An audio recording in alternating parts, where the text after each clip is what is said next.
Hello, and welcome to today's webinar, Help, I Teach Jazz Now. My name is Caitlin Rydell, and I'll be running everything in the background for our session today. So let's get things started. I'm pleased to introduce today's presenters. George Andrikokis is the Director of Bands and Instrumental Jazz Programs at Hinsdale Middle School. He currently holds a bachelor's degree in music education and a master's degree in teacher leadership from Elmhurst University. Under his leadership, George's students have had many opportunities to perform at contests and festivals throughout the Midwest, including their most recent honor, performing at the 77th Annual Midwest Clinic in December of 2023. He now serves as the Vice President of the Illinois Grade School Music Association, is an active clinician, adjudicator, saxophonist, and guest artist. Matthew Johnson is the Director of Bands at James Hart Junior High School in Homewood, Illinois. He holds a BME from the University of Illinois and an MA from the Ohio State University. During his tenure, the jazz programs have seen notable growth in the number of participating students, resulting in the creation of a second jazz ensemble and performances at regional festivals and events around the community. Concert and jazz ensembles under his direction have performed at Lucas Oil Stadium, Severance Hall, Wentz Concert Hall, and as an opening group for the Brass Tracks Jazz Orchestra. George and Matt, thanks so much for being with us today.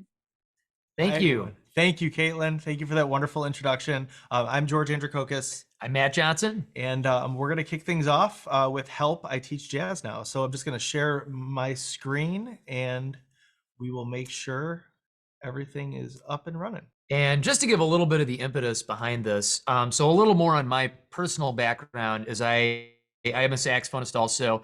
I came up through a pretty strong jazz program as a high school student at Champaign Centennial High School in Illinois. Went to the University of Illinois, which had a phenomenal jazz program, outstanding ensembles, faculty, classes, and I proceeded to pretty much squander all of those opportunities I had in college by taking very little jazz at all, and then found myself in this position now 8 years ago, taking over a program that at times had been pretty strong, had an expectation of excellence, and realizing that I was in trouble. I needed to improve my own teaching pedagogy a lot. So some things that we're going to talk about today, coming at you kind of from my end of things, are what have I focused on in my own professional development over my tenure here. George's programs have been absolutely outstanding, and if you want to talk a little bit too. I appreciate that. Yeah. You know, and I started, I played in college, and then throughout, you know, my first couple of years teaching, I was gigging a lot, and now I sub a little more, but like having that immersive experience with professional ensembles, but then being able to bring that to your students, it just made such an impact on me. And you know, growing up, we played in jazz bands, but it was nothing like playing at Elmhurst, and you know, and then I just wanted to do everything I could and learn as much as I could about and bring those high profile experiences to my students so that they end up better than you know, what we had, you know, growing up. So some things we're going to talk through today are, you know, where are you? How do I get through tomorrow?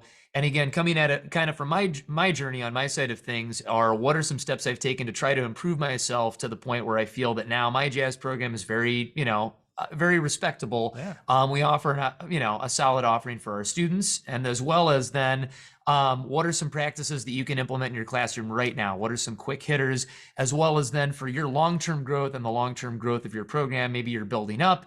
What are some things that you can do? And just validation. You know, maybe you're already doing these things and you're like, oh, that's it. Just, you know, being here and going through this presentation with us. Am I doing this right? You know, and looking at the fact that we all want to get better and we all want to get better for our students.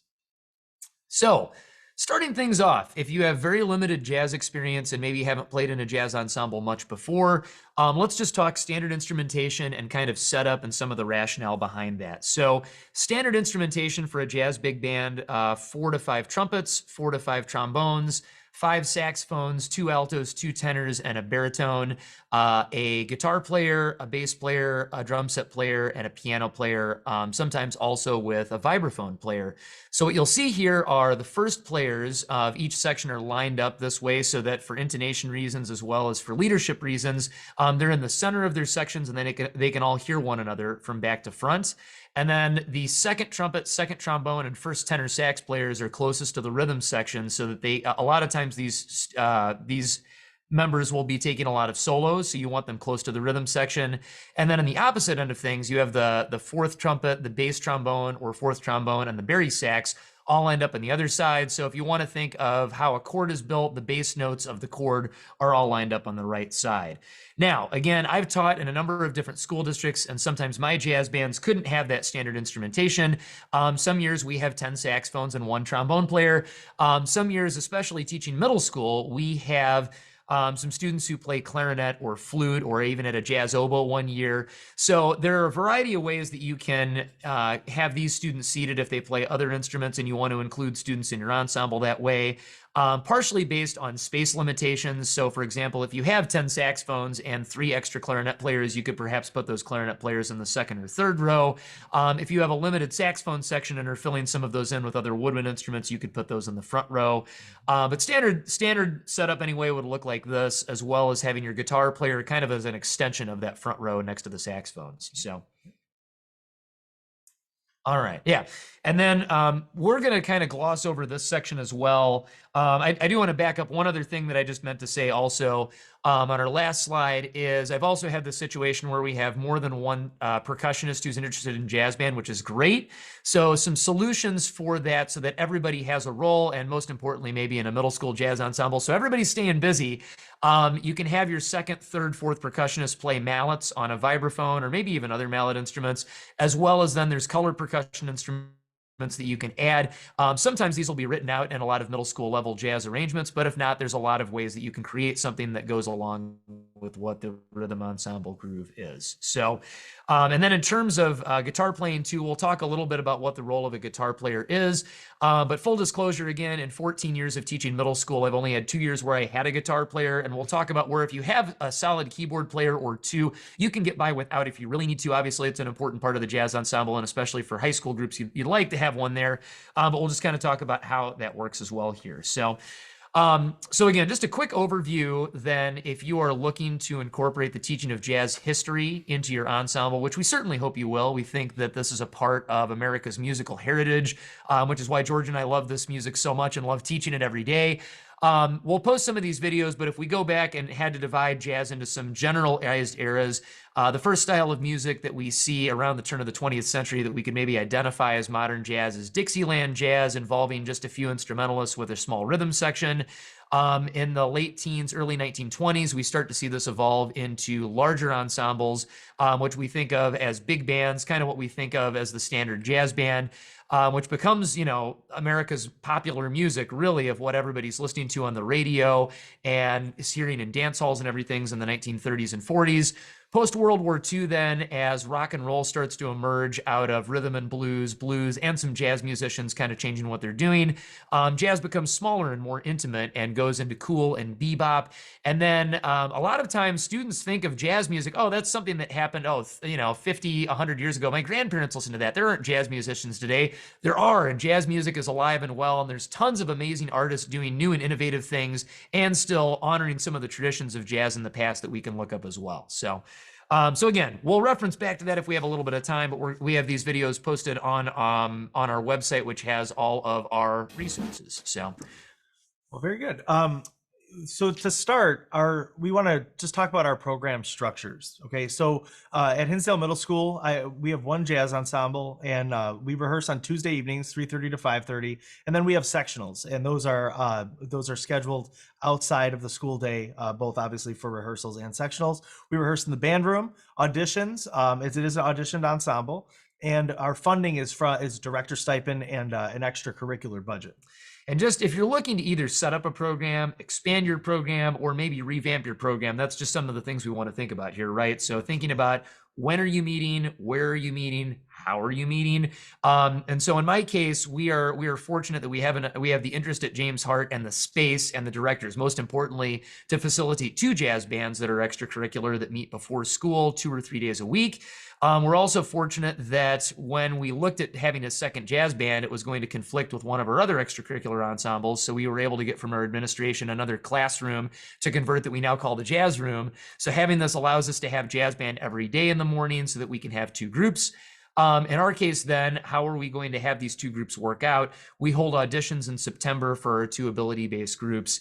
And then our funding, fortunately, again, we had a director's stipend that was already part of the school budget. And then we're able to include supplies and materials and music as part of our overall band program budget. So once you've got this figured out, thinking to what's the performance, what's the end goal here, and I'll turn it over to George here to talk about his program. Sure. So most programs are going to have a jazz as an extracurricular. So these concerts are 8 to 10 in addition to what you're already doing with your curricular ensembles. So for jazz ensemble at HMS, we have 8 to 10 performances a year, roughly.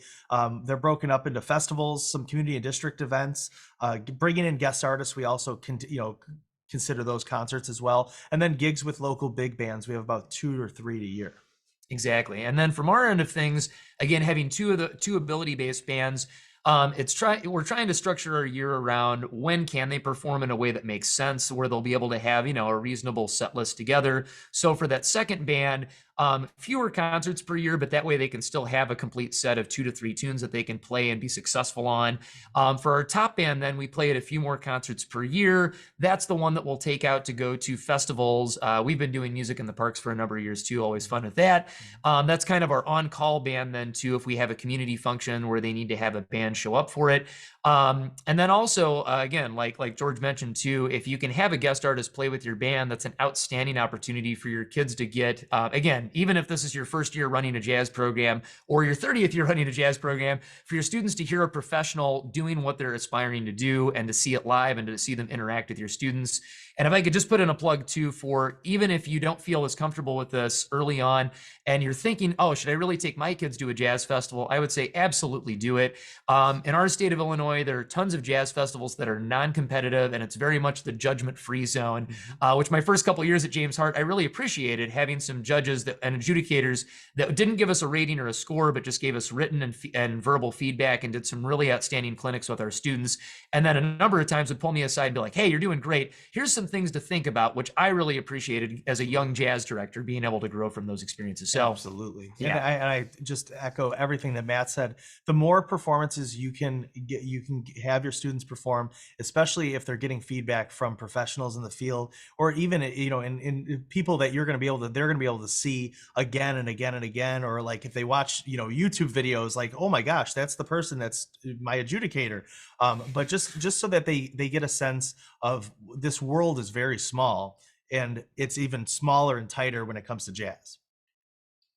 So some things this is not by any means an exhaustive list, but ways of retention and building culture. These are just some ideas that we have and that we've come across, or things that we've stolen from others. So having former students come in, mentors sitting in. So for example, this could be 8th graders sitting in with 6th graders. This could be high school students or college students, alumnus of your program can come in and work with the band, so that, again, it just brings everything together for your students so they get to see a bigger picture. A pizza party, food brings people together. So we do boot camps and special rehearsals where they're extended maybe 4 or 5 hours, but we'll take a break for food. Those are really special.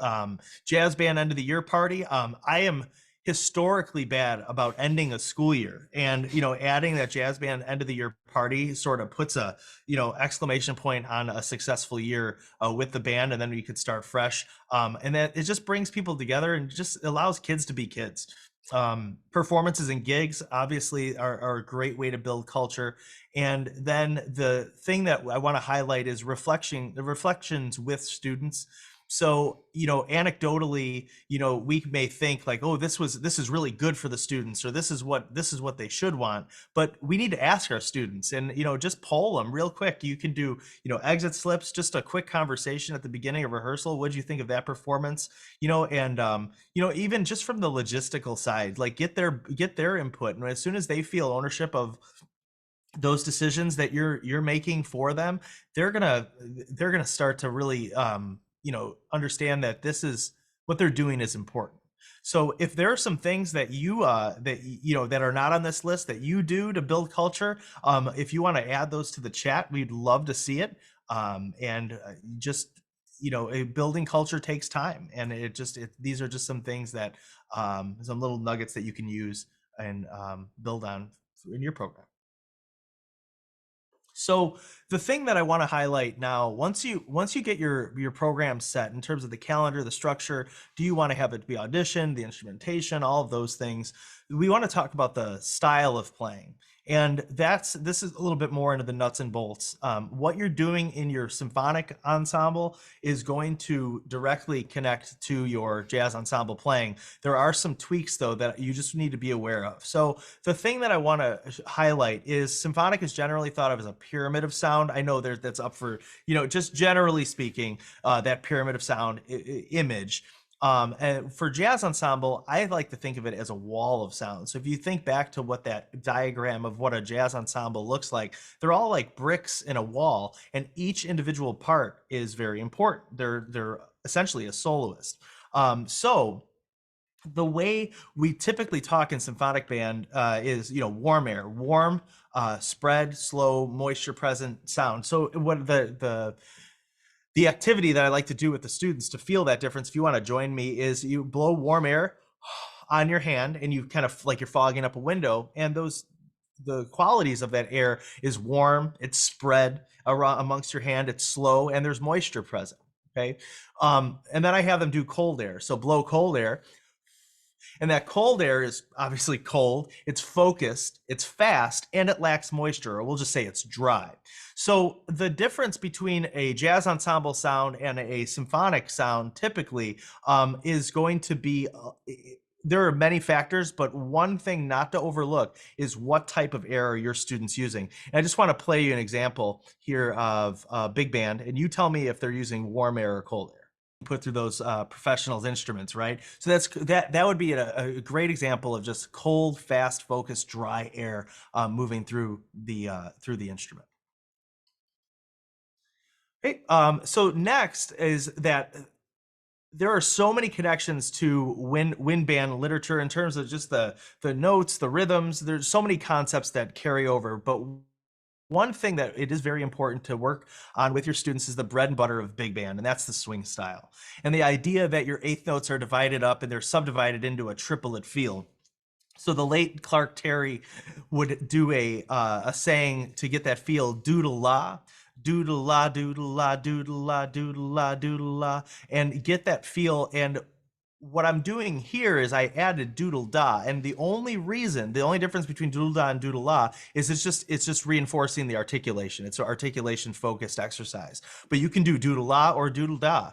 And doing that along with a recording, the publisher recording, or like Count Basie Orchestra or anyone, just having the students just say doodle la, doodle la, doodle la, doodle la, doodle la, and then switch over to that eighth note figure, do da, do da, do da, do da, and then go back and forth. So doodle da, doodle da, doodle da, doodle da, do da, do da, do da, until they internalize it. And you can do this again for 1 minute. You can do this for 5 minutes. You can interject it into the middle of your rehearsals. But this is just a great exercise to get that swing feel and to have the students understand where the note placement is relative to the beat and how it's different from what they normally are seeing in concert band literature. So the next thing is articulations and vocalizations. So a lot of these things you've seen before, so tenutos and accents and staccatos. But one thing I want to bring to your attention is there's no right way. It's all about the outcome that you want from your students. okay, and from your ensemble, depending on the style. So for example, a full value note or tenuto would be do or to. Are you looking for a more accented notes, da, ta, da, ta, do, to? Decide on what you want from your ensemble. This would be a great place for your students to jump in and, you know, give some input on what they feel comfortable with and give them some ownership on what they think sounds best. But there are so many syllables that the thing that I would recommend that you do is you standardize it. You standardize it per chart. Okay, so using these, just standardize it with your ensemble. And what's great is the next chart is going to have a very similar feel to it. All those things apply. They don't have to reinvent the wheel. And then the idea of basic jazz phrasing with vocalizations. These are not articulations, but these are just ways. My students don't love to sing, but they love to talk. So we're going to get them to say the rhythms, and then you just sort of convince them over time. So do it, do way, do va, do it, and you just get them to say these rhythms in time. And one of my favorite ones is don't rush, which we'll come back to in a little bit. And then the idea of a hit after a quarter rest, you know, having the students think dig it, dut, or dig it, tut, or dig it, dot, if you want more fat part of the note to be present. But using these and differentiating between them and standardizing them is very important. The other thing is annotations. Making sure annotations are happening in the music is really important, and understanding that it's either on the beat or off the beat. So students, I don't know how you guys feel, if you can empathize with this, but my students, when they have music that's like continuous playing, they do great, they do fine, until they have to either hold a note or they rest. And then all of a sudden time magically stops. So the thing is, having them just align with what the rhythm section's playing or a metronome, just putting in those tick marks in their music. The biggest one that I want to focus on is the dotted quarter note. And this is a misconception, is that the dotted quarter note, it gets 1.5 beats. However, it actually gets 2 taps of your foot and then move. And when you work with your students on this concept and just annotating, you're going to notice a spike in their ability to read music. Because the idea is this is a practical, functional way of adding counting and feeling the beat to playing. Because if you're playing in a big band, if you're counting while you're playing the rhythms, you're probably not at the level of mastery yet. So this is just reinforcing that feel, and that's what the tick marks do.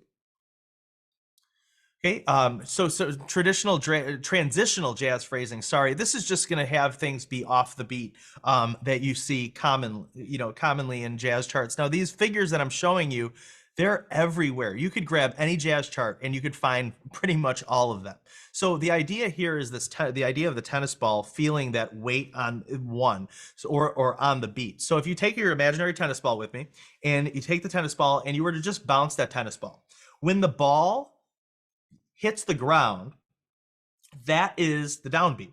When the ball bounces up, that's going to be where you put the attack. So for example, the first one would be 1, 2, 3, 4, 1, ah, or doodle-la, doodle-la, doodle-la, doodle-la, doodle, ah, right? So you feel, the students get a sensation, that sensation of like, how does this feel to swing? And you know, ba do way and 1, ba do way, and really we get to the point where all I have to do to my students is just say tennis ball. And then they immediately go back to that feeling, because it does get away from them. And this is very important for the drummer and the rest of the rhythm section, which we'll talk about in a little bit. Okay, so I just want to play an example of a big band chart. In these vocalizations, I cannot stress enough how, when you're listening to these and seeing these, this specific clip, but other clips, you can actually hear the band say "don't rush" at about 55 seconds. Like, it is so clear with those quarter notes. But I hope you guys enjoy this, and just see if you can make those connections to this recording and some of these stylistic things.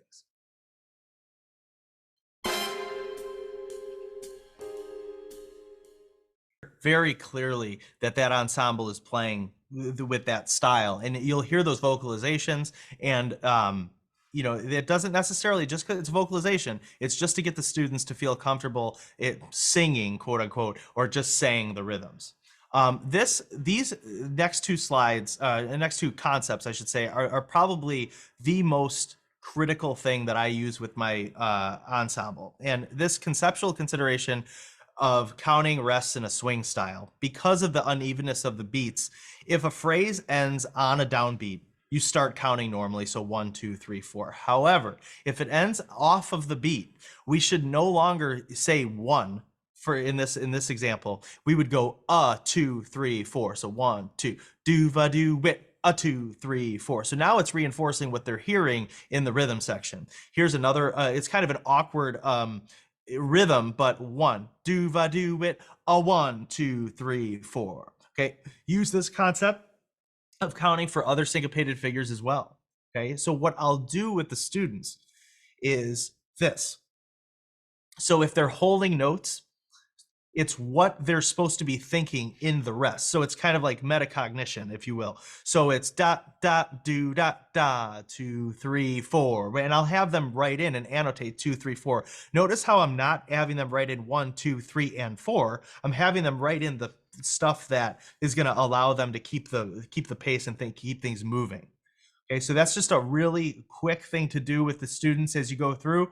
How would we count that? Measure 6. 1, 2. Ooh, the hit's on 2. Watch out for that one. Do ba do dot. 2, 3, 4, 1, 2. I want you to write 2, 3, 4, 1, 2.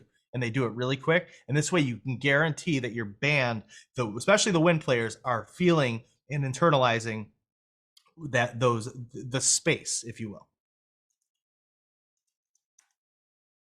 Okay, and then this is the thing you could do with your ensemble tomorrow. Concert band, jazz band, doesn't matter. Toothing. It's the idea of TFFFF, and it's compression of air, focusing on what is happening behind the musician's sound. What's happening between the lips and the mouthpiece. And so here's just some little examples so you can hear what this looks like, and then kind of a before and after. 1, 2, tooth, and.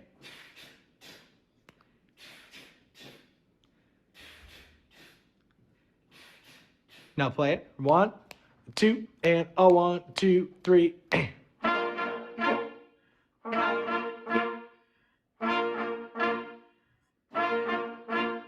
Okay, and now this is exactly how I would do it in a rehearsal for the most part. Okay, this is a before and after, playing a little excerpt of music, and you're gonna hear the accents very clearly with the toothing and then how it applies. So hopefully you'll hear a pretty clear difference between these. 1, 2, 3, and.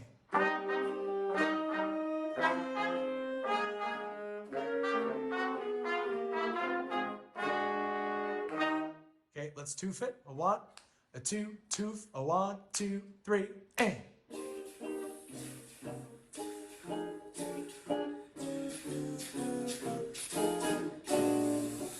Okay, you can hear that accent with the air. Now we'll do it again. We'll tooth it again. 1, 2, 3, and.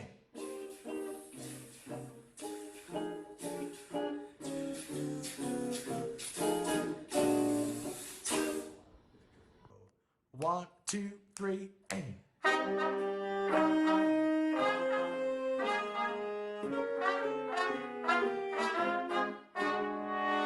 It just adds clarity and it adds transparency and it gets just the focus of what you want out of the ensemble. And again, they're middle schoolers. If they're going to be inconsistent, they're high schoolers, they're going to be inconsistent. But the thing is, we want to make sure that we give them these tools that they can, that these things that they can latch onto and fall back on and when they're playing, and just to make those better musical decisions and really get the best quality sound to match those pros that they're hearing on a regular basis.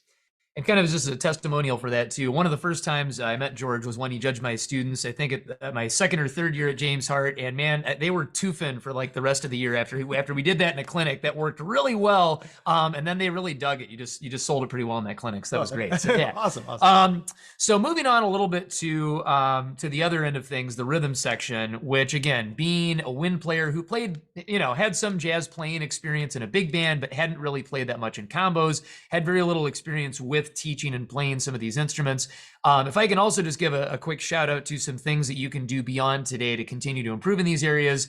For my first 6 years at my current school, every time I went to Midwest Clinic, our state music convention, I would always try to find, okay, what are some things on rhythm section and jazz teaching I can go to?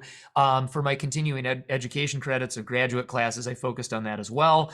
And finally, once I started to go to classes and they started to say the same thing over and over, it's like, okay, I'm starting to get the idea here. So this might be a really helpful slide. At least I'm thinking of myself 7-8 years ago. This would have been incredibly helpful of like, okay, what do all these notations mean? Different publishers sometimes have some variations, but overall, this is a good general guide for what most of the publishers are going to have in terms of drum set notation. So I'm going to flip over to the drum set and the rhythm section instruments here to demo some things that we're going to be talking about. And while we're making that switch, there's going to be projected on the screen is some of the figures, some real simple samples of drum set notation that you can use with your program. All right, so turning over to things, just 3 basic styles that we see a lot in young jazz ensemble charts would be rock, swing, and Latin or bossa nova. So just a basic rock pattern that hopefully you could get a drummer to by the end of the year, or maybe even earlier if they already know how to play, would be 8th notes on the hi-hat, and then alternating 1, 2, 3, 4 in the bass and the snare.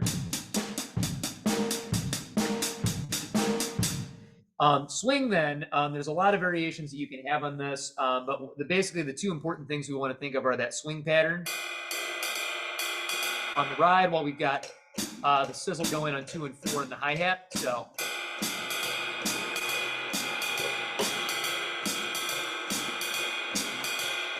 and then some variations that a lot of times you can have on this are adding hits on, again, just simple variations would be adding hits on the offbeats in the snare. And then if it's a loud section with the band, sometimes you'll add in the bass drum either on a written out pattern or just on a simple, what we call 4 on the floor, 4 kicks, like so.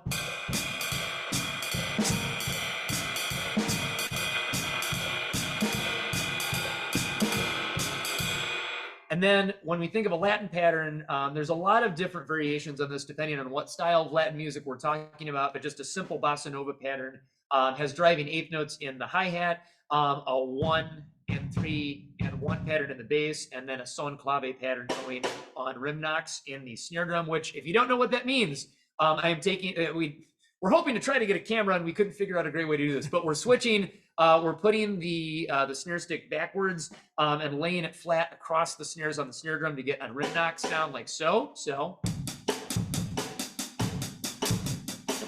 something like that. So if we want to move on to talk about kind of our hierarchy of needs, as kind of the way I like to think of it for drum set, is I've been very fortunate my last few years at my school, as most of my percussionists have had at least some drum set experience and lessons, and some of them are taking lessons. But if you're in a situation where you have a percussionist who's like, oh yeah, I'd love to learn how to play drum set and be in jazz band, how do we simplify things so that the band doesn't fall apart and they can rely on them, but it's still something that's, characteristic for all these styles. So if we want to think for a rock chart or for a Latin chart, the most important instrument out of all of these would be the hi-hat driving rhythm. So if we could do 8th notes here, and then we could add in snare drum just on 2 and 4. That's still going to rock out plenty, and that's going to keep the band together. And then as you're teaching this to your student, again, we're teaching them how to practice this at home.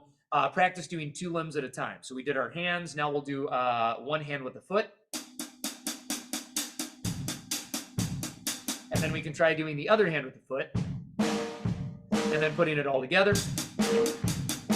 So just guiding them into how to do this. And again, you don't have to be a very good drum set player. I'm certainly not a good drum set player in teaching this to your students, but this is how you would break this down.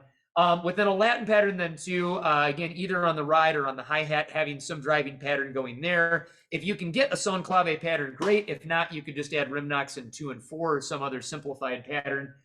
In swing, kind of our hierarchy of needs, our 2 most important things would be the ride cymbal along with the hi-hat on 2 and 4. And if your student isn't ready yet to play swung 8th notes on day 1 of jazz band, it's totally okay to just reduce this to quarter notes. Because this still swings, the band can still swing on top of this, and then as your drummer becomes more confident, they can add those 8th notes. And then as they become more confident, And you can add the other elements of the bass drum and the snare drum on top of that. So again, when introducing it's okay to focus on the hands first. In general, that's kind of the way that we want to focus. And it's okay to simplify something that's an eighth note pattern or something syncopated just to straight quarter notes to keep the band together here. So moving on to the bass instrument here. If we want to think in general for these three styles of what we have going, rock, a lot of times for basic jazz charts that are grade 1 to grade 3 for middle school, these are going to be written out entirely. But if you are having your student try to read off of a lead sheet, or if you're just, again, trying to understand the hierarchy of needs so we can simplify here, for rock music, we're going to have a driving quarter note or eighth note pattern.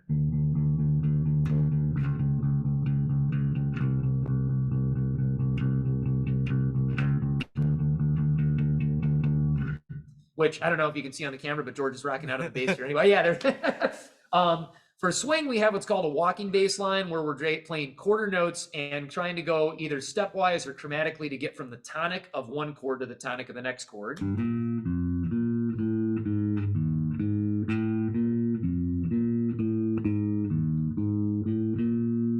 Yeah, and thinking again for our hierarchy of needs for the bass, again, as a wind player, I first thought like, oh, well, the bass is the lowest instrument of the rhythm section, so it makes sense. It's the harmonic foundation of the band. But in fact, it plays a vital role in the timekeeping of the band just as much as the drum does. Really, the bass drum of the drum set player and the bass player itself are really where our time is coming from. So if your bass player isn't ready to walk, maybe they don't have too much bass experience, they're a member of your concert band, or if you have an orchestra program at your school and they're not as comfortable with playing in flat keys that come up a lot in jazz band, the simplification of that would just be try to do quarter notes so that you're getting that pulse, and they could just do it on the tonic of each key like this.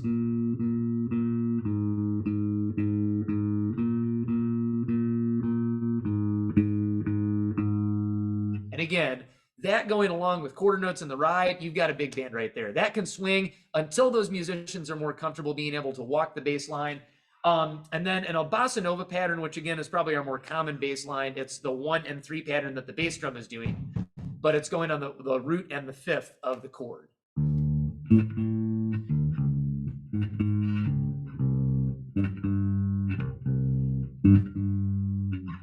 Yeah. So while I switch over here to going on to piano, guitar, and vibes, I'll turn it over to George for a minute here on setup for these things. Absolutely. So there we are. The one thing, looking at amplifiers and cables, if you have electric bass, make sure you have amplifiers and cables, things that are good quality. There are so many amps out there. And look for things that are functional and not too heavy for the students, not too loud, but sound good. There are tons of resources and forums and ways that you can get that information. Upright bass, if you do have an upright bass, please get a good quality pickup, and then that amplifier and cables will help. Now, the string gauge height and bridge height are different for standard orchestra. They're usually going to be higher for an orchestral playing. They're going to be a little bit thicker string. You can mess around with it, but I would say you want to typically have it be a little bit lower bridge height with a little bit lighter gauge string for your jazz bass, just because of the nature of how they play those notes. And then an electric upright, for example, like a Yamaha silent bass, it would be more along the lines of electric bass, but again, you're going to lower that bridge height. You're going to keep the string gauge nice and light, just to get the students to really be able to dig in with their smaller hands, typically, to be able to dig in and get the best sound out of the instrument. All right, and we're going to turn things back over to Matt. Yeah, so thinking about the piano of the ensemble, and again, I gave that little disclaimer about piano and guitar beforehand. The piano and the guitar really do play pretty comparable roles within your ensemble. And again, I've had some guitar players in middle school jazz band before, but most students who have a guitar background have learned to play, Taylor Swift, or they're learning to play pop music chords on their guitar through guitar lessons, which is a very different gig from what we're asking them to do in jazz band. So it's sometimes a little bit of a tough sales pitch to say like, hey, here's how we need you to comp and how we need you to play these chords, and then go on to single stroke things. And again, because it's a similar role in many ways in terms of harmony and in terms of range to the piano, if you aren't able to have one, it's not the end of the world. It's a great thing to have, but that's kind of where that's going. And then also, if you have multiple percussionists and you have somebody playing on vibes, some of the rules of voicing for piano and vibes and guitar are pretty similar here. So in terms of what notes we want to play, again, for a middle school jazz chart, this is probably going to be written out. Sometimes they're actually written out a little more densely than they should be to sound good. And they have a few extra things in there that you don't necessarily need. Or again, if you have a student that hasn't, maybe only has a few years piano experience and can't quite play yet what's on the page, how do we simplify down into what's the most important? So within, a dominant chord, which is the most common chord that we're going to hear in jazz, the root and the flat 7 is really those color notes of if we have the 1, 3, 5, flat 7, the 3 and the flat 7 are the most important notes. And honestly, getting rid of some of those extra notes makes it less dense so you can really hear those through. Sometimes, again, a lot of charts will have a bass part written out, which you can have them play, but also you could leave that out because that's getting down into some, a little bit of range interference with the bass player. So a lot of times on charts, I'll tell my piano players to just leave that hand out, or if they have a thick chord up in their right hand, just to play that with both hands together. So, but I digress. So if we're hearing the 3 and the 7, again, this is probably what is written out, but if they're reading off of a lead sheet, or if you want to change it, if they just give your piano player a bunch of whole notes, you can come up with some comping patterns. Comping basically just means like a repetitive rhythm or putting a few of these together. That's kind of what a piano player is oftentimes doing in a combo or a band. So we've got 4 samples written out here. What I'm going to do is I'm going to play a 12-bar blues with 3/7 in my right hand. I am going to play the bass in my left hand, just so you can hear it all together. But I'm just going to alternate between the first and the third rhythms that you hear there. So.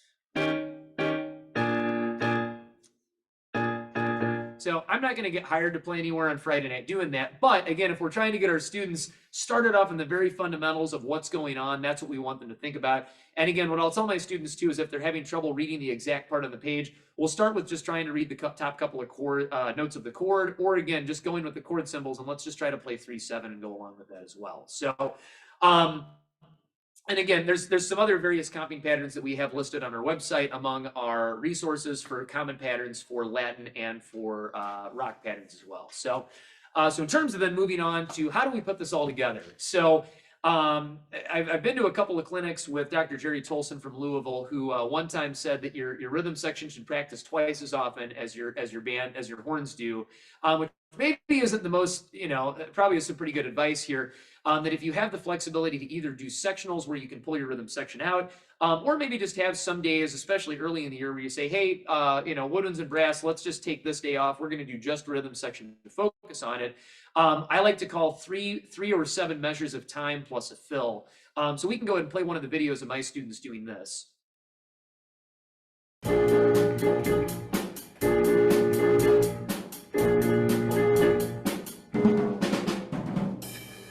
Yep. And then the other pattern is this and doing this for an extended time. But if we think of music as in terms of 3 and 7 measure phrases, that's just really good at being able to groove together. Your bass player, again, could either be walking or they could just be doing quarter notes on the tonic. Your piano player is just doing the same comping that we're doing, and they're focusing again on just playing together, keeping a steady beat, keeping the harmonic foundation going in the piano and the pace going out in the drums and the bass. So so moving on from there, let's talk a little bit here about how do we plan out a rehearsal, right? So we've got all these tools. We've just given you a bunch of different tools and things to think about. How do I put it into action in my rehearsal that I've got tomorrow or next week, right? So, so I'll turn it over to George here. All right. So looking at just a typical rehearsal plan is going to be, for a 40-minute rehearsal, looking at how how they break it up in a 90-minute rehearsal. So somewhere in between, or these are just ideas. So for our 90-minute to 2-hour rehearsals, we'll do long tones, horns only, about 5 minutes, scales and rhythmic patterns. Then we spend about 5 minutes tuning. Sometimes it really depends. If the times listed will vary depending on the time of the year and what we're working on. 5 to 10 minutes of listening videos, and then 60 to 70 minutes of rehearsal, music, and improvisation. And then on my end of things, again, we don't meet for as long, but we meet more often then. And so just how we work this out, if we can actually, while having the wind players play long tones or scales or something like that, we can have the rhythm section comping. That's kind of their equivalent of a good warm up. And then we'll go through, we've got a couple different method books listed that we like using in class. I've got a couple different ones that I use with my more advanced and my more beginning ensemble. A rhythm of the day is a great thing. Rhythm and syncopation comes up a lot. And then earlier on in the year, you could spend a little bit more time on either etudes out of our book or improvisation practice, whereas maybe later in the year or later in a concert cycle, we'll spend more time rehearsing music. So. Absolutely. And just one thing back to I saw the note and it reminded me that with the bass and the guitar it's very important that we teach our students, that our bass players and guitar players, how to tune. Oh yeah. And make sure, like, the very simple thing, because a lot of people are not guitar players. I happen to play guitar, which is something I picked up very early on in my, music career. But, tuning up to the note versus down, because you're tightening the string to where it needs to set versus loosening it down to the note. So those little things are going to help save your rehearsal and, the intonation and the stability of the ensemble. So teaching them to tune while the ensemble is tuning is also important. Okay, so now let's talk about repertoire, because you know how to get the sounds, what you're doing with the rhythm section, and you have your schedule and everything. But now, what do you play? How do we get the kids to sound? And what music do they play? So the thing is start the year easy and teach the band that's in front of you. The hardest thing to do is to think about last year we were in May we were doing this and that, and then this next year you had to turn over because of auditions. And I cannot stress enough, this goes for jazz and concert, is please teach the band that's in front of you and pick music that's appropriate levels. Okay, publishers aren't always consistent with their grade levels, but the considerations that you must take into effect is range on the instrument, especially brass, endurance, rhythms, okay, block or more independent scoring. How is the music scored? And and then how many pieces of music are you going to play in your set? Do you typically get to play, are you usually doing 2 tunes? Are you usually doing 3 or 4? Are you playing gigs where it's more? So you want to be very, very careful with how you finesse choosing literature and repertoire based on those considerations. Yeah, and thinking on that too, what styles of music are important in the course of a year? Usually thinking, my top band, if they're going to play 8 to 10 charts a year, I definitely want to do 1 or 2 ballads. I want to do a couple of Latin charts, a couple of swing charts, some rock music. And we've got, a sample plan for the year among our resources that we have online too. So in terms of where do I start, if you're saying okay, I'm just getting into this jazz band thing, I know there's some jazz music in our library, but where do I go?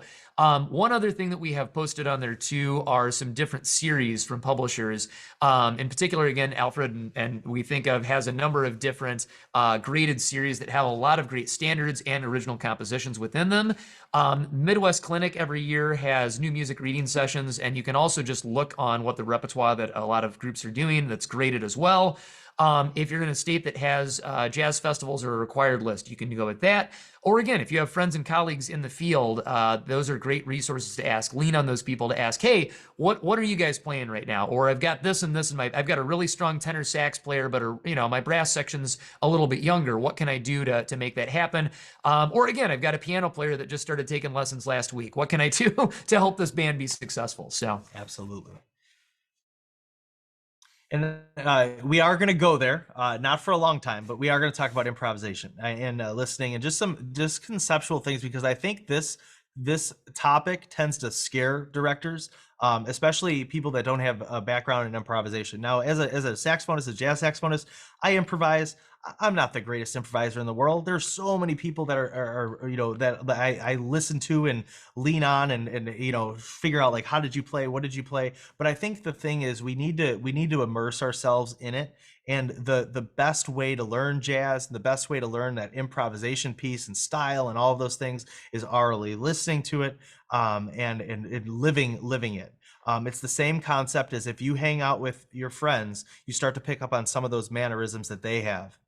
If you start to listen to jazz and you start listening to jazz within your playing, you're going to start to, and the students are going to start to see some of those things just subtly come through their playing. And the more they do it, the more they get into it, the more and more they're going to grow musically and feel more confident with improvisation. So how do we introduce it and incorporate it into our daily rehearsals? The problem with improvisation, guys, is it takes time. It takes time out of your rehearsal, and that's the one thing that we don't have a lot of. So one way that I do it is I'll always start with students. You're going to have those students that are just like, I'm going to do it. I'm going to go for it. So maybe they're taking lessons. Maybe they're just fearless, right?